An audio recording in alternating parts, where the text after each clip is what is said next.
Ok, entonces el video que vamos a ver hoy dice 10 mitos que debes de dejar de creer. Vamos a ver qué mitos son esos que hay que dejar de creer. A ver, a ver, a ver, a ver. Bien, ¿están listos?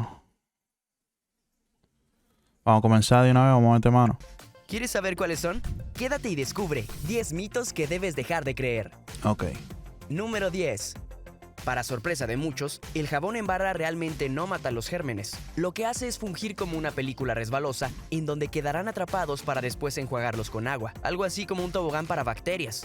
Cuando te lavas las manos, transfieres bacterias, escamas de piel y grasa a las pastillas del jabón, por lo que si no lo enjuagas bien, este se llenará de bacterias. Cuanto más O sea que el jabón realmente lo que sirve para que las bacterias se te rebalen de la mano y se terminen de caer con el agua.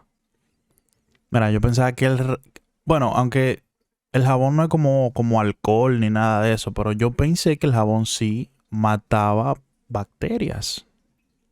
agrietado y desgastado se encuentre tu jabón, más cantidad y variedad de microorganismos podrían estar viviendo en él. Antes de usar el jabón en barra, enjuágalo en agua corriente para eliminar algunos de los gérmenes y déjalo secar entre cada uso, ya que la humedad es el principal aliado de... Oye, eso, alguno de los gérmenes que es posible que ahí queden muchísimo, aunque uno lo enjagüe antes de usarlo. Mira, que a mí antes no me gustaba el jabón líquido. Me gusta mucho tu flow. Hey, thank you very much. Flow único, pero lo comparto contigo. Pues bien, a mí, y gracias por los 100 bits, mami. Uy, pero ustedes están gastando, están como están los peloteros en la discoteca. A mí antes el jabón líquido casi no me gustaba para bañarme. Yo me sentía como incómodo con el jabón líquido, porque el jabón líquido como que dura más, como para salirse como del cuerpo, y como que no me gustaba sentirme como rebalosito, así, no sé. Me gustaba siempre más el jabón en pasta. Me he acostumbrado a usarlo en líquido, y ahora que yo oigo, que escucho eso, más razones para no volver para atrás con el jabón en barra. las bacterias. Número 9. Seguramente has notado que cuando te afeitas, el vello pareciera salir más grueso que antes. Esto es una ilusión. Déjame explicarte por ¿Cómo qué. así? El vello se estrecha de forma natural hacia el extremo. Entre más largo sea, más delgado aparenta ser. Cuando las cuchillas del rastrillo pasan por nuestra piel, cortan la parte más delgada del cabello, dando la impresión que el vello salió más grueso la segunda vez. Pero al crecer te darás cuenta que es del mismo grosor que antes. No importa cuánto te afeites o rasures, el vello no saldrá más grueso. Aunque existe una excepción a la regla, la adolescencia. La primera vez que te afeites el bigote o las piernas, esos vellos suaves se harán más gruesos. Una vez que hayas salido de la pubertad, tu cabello no se volverá más grueso de lo que ya es. Número 8. Ok. Eso siempre lo decían. Había mucha gente allá en Santo Domingo. Muchos chamaquitos que sus madres no lo pelaban, especialmente con máquina. De que porque si lo pelaban con máquina, el pelo le iba a salir más duro y que le iba a dañar el pelo y que no sé qué. Eso debe ser parte de ese mito. Y sí, la primera vez que uno se rasura, sí, ese pelo sale como duro, malo. Por eso yo me dejé un poquito, o sea, hasta cuando me comenzaban a burlar, afeítate ese bigote, que no sé qué, que no sé cuánto. Y era por eso, porque me decían, oye, si te afeitas, te van a crecer más y te van a crecer duro y malo y no sé qué. Y yo, bueno, está bien, y me dejaba el jodido bigote, la sombra así. Pero sí, esos pelos de la barba salen más duros, coño, que alambre de púa. Pero eso depende también la persona. Hay personas hay tigres que tienen la barba también suave, como el pelo también. No es mi caso. En fin, seguimos. La idea de que las papilas gustativas de la lengua están distribuidas en diferentes áreas según los sabores es completamente falso. Desde pequeños nos han hecho creer que distintas partes de la lengua distinguen diferentes sabores. Están los sabores dulces, los ácidos, etc. Sin embargo, no es así. Cada área de la lengua es capaz de distinguir todos los gustos y sabores. Este mito surgió de la traducción incorrecta de un artículo y hasta hoy en día muchos creemos que es verdad. Número 7. Las verrugas en los humanos son causadas por un virus conocido como el virus del papiloma humano. Es importante que sepas que estos virus son específicos de cada raza, es decir, que solo se pueden contagiar entre miembros de la misma especie. Las verrugas de los perros solo son contagiosas a otros perros, las de los humanos a otros humanos, por lo que si ves un sapo, perro o cualquier animal con verrugas, no creas que por tocarlo te contagiarás. Bueno, yo Número 6. nunca pensé eso. Diga que se me iba a pegar una verruga de un perro, no sé qué. Eso nunca, al menos allá en República Dominicana, ese mito yo nunca lo escuché. Visco o virolo son palabras que se refieren a la desviación de los ojos fuera de su posición normal. Existe la creencia Virolo. de que si un niño voluntariamente mueve sus ojos a esa posición, se quedará así para siempre. Falso. El estrabismo es la mala alineación de los ojos y se divide en varios tipos dependiendo si los ojos están desviados hacia adentro, afuera, arriba o abajo. De ninguna forma el mover o cruzar los ojos puede hacer que te quedes de esta manera. ¿Ustedes llegaron a escuchar eso? Diga que si ustedes se ponían bico, nosotros decimos bico. Si se ponían bico, se iban a quedar bico. Nosotros teníamos como algo agregado. Tú te quedabas bico si un gallo cantaba. O sea, diga que si tú te ponías bico y en ese momento que tú estabas bico, cantaba un gallo, te quedaba así. Ese era el mito que nosotros creíamos. Y uno nunca inventaba de que poniéndose bico, de que temprano en la mañana, porque los gallos comenzaban a cantar y vaina. Y nadie se quería quedar con los ojos virados. Número 5. Los ojos contienen dos tipos de células receptoras, los bastones y los conos. Los conos nos permiten ver los colores, mientras que los bastones captan el movimiento y nos permiten ver un poco en la oscuridad. Okay. Si has leído en un ambiente de poca luz, seguro has experimentado el dolor de cabeza, fatiga visual y visión borrosa.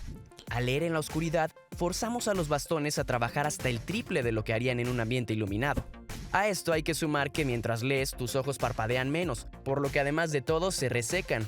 Estos efectos no son persistentes ni causan daños permanentes en el ojo, aunque se recomienda siempre leer en un ambiente iluminado. Número 4. Los dientes blancos son más atractivos, no siempre significa que sean más saludables. Los dientes no son naturalmente blancos. Más bien tienen un tono azulado translúcido, lo que permite que el color amarillento de la dentina se refleje a través del esmalte. Escribir, jaja, Sí, lo escuchaste bien. Los dientes naturalmente sanos son un poco amarillos. No vayas a creer que esto es saludable. Número 3.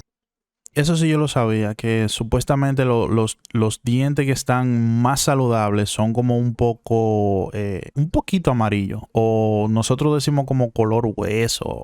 Que no es blanco blanco. Que el blanco blanco es como que... O sea, es bonito estéticamente, pero no es saludable. Como ya explicó. Existe la creencia de que al comer, la mayor parte de la sangre disponible en nuestro cuerpo se irá al estómago para ayudar a la digestión. Por lo tanto, tus extremidades no tendrán el suficiente flujo sanguíneo para realizar ni una sola brazada, haciéndonos propensos a sufrir calambres que podrían hacer que nos ahoguemos. Es verdad que la sangre fluye al estómago después de una buena comida, dejando menos de este preciado líquido para otras tareas del cuerpo, pero esto no quiere decir que te ahogarás. La verdad es que tenemos suficiente sangre para mantener un funcionamiento perfecto de todo nuestro cuerpo tras una comida. De hecho, algunos nadadores profesionales comen ciertos tipos de alimentos inmediatamente antes de una competencia para tener la energía necesaria para un buen desempeño. Eso sí, color beige. Siempre y cuando no planees nadar un maratón, es perfectamente seguro nadar tras haber comido. Tú ves, ese mito yo tengo que enseñárselo a mi mamá y a mi abuela. Que cuando íbamos a la playa o a los ríos, que yo terminaba de comer, no me dejaba entrar al agua hasta después de que di una hora. Me perdí muchas horas de diversión en el agua porque no me dejaba entrar después que comía. Tengo que enseñarle ese video. Número 2.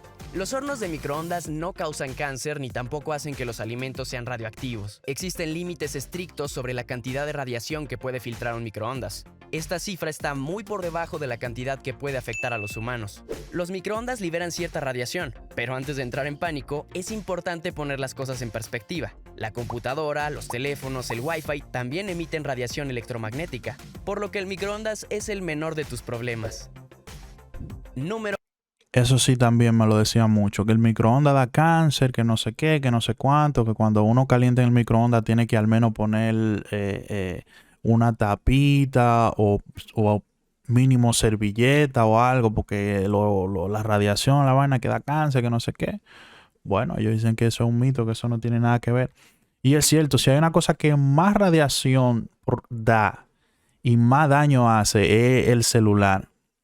Incluso cuando el celular tiene la señal baja, según lo que yo he escuchado por ahí, cuando el celular tiene la señal baja y uno está en una llamada telefónica o con la batería bajita, es cuando más radiación provoca, porque está haciendo como trabajando al 100 para conectar con la señal, si tiene poca señal.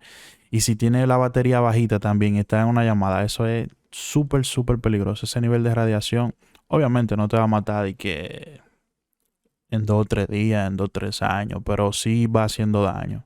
Número 1. El hecho de orinar sobre la picadura de una medusa en realidad no sirve para nada. De hecho, incluso podría llegar a ser contraproducente, además de antihigiénico. Por un lado, hay que indicar que en la mayoría de los casos las medusas no pican. El dolor nos lo produce el roce entre nuestra piel y los tentáculos, los cuales están cargados de veneno que al contacto con la piel humana se hace tóxico. El orinar sobre la herida hará que la toxina haga una reacción química que empeore y aumente el dolor. Lo correcto es limpiar la herida con suero salino o, en su defecto, agua de mar y aplicar un poco de frío a través de un paño con hielo. Esto es todo. Esa yo lo había escuchado también. Esa yo lo había escuchado también. Que yo no sé si es la misma medusa, pero también, o es que hay otro animal parecido. Pero allá, nosotros hay un animal, para mí es la misma medusa, que le dicen agua viva. Y eso pica, quema, arde, como cuando te roza, te pica. Y yo había oído eso siempre. De que, fulano, que le picó una agua viva, que no sé qué, que no sé cuánto. Ven, méalo, que no sé qué. Y la gente sí se miaban después que lo picaba una agua viva o una medusa. Dije porque eso de que aliviaba el ardor y no sé qué. Y mira, eso es lo que empeora la vaina. Digo, imagínate. ¿Qué puede arreglar los miados? Mira, y volvimos a ese mismo tema. Yo creo que Natalia estaba hablando una vez, no me acuerdo de qué. Y... Uy. Gracias, mami. Gracias, mami, por tu suscripción. Te debo una. Hola, Penny. Bienvenida. Buenas noches. Pues bien, las aguas vivas sí, la gente se miaba de que para calmar el ardor, la picazón. Y era para joderse más.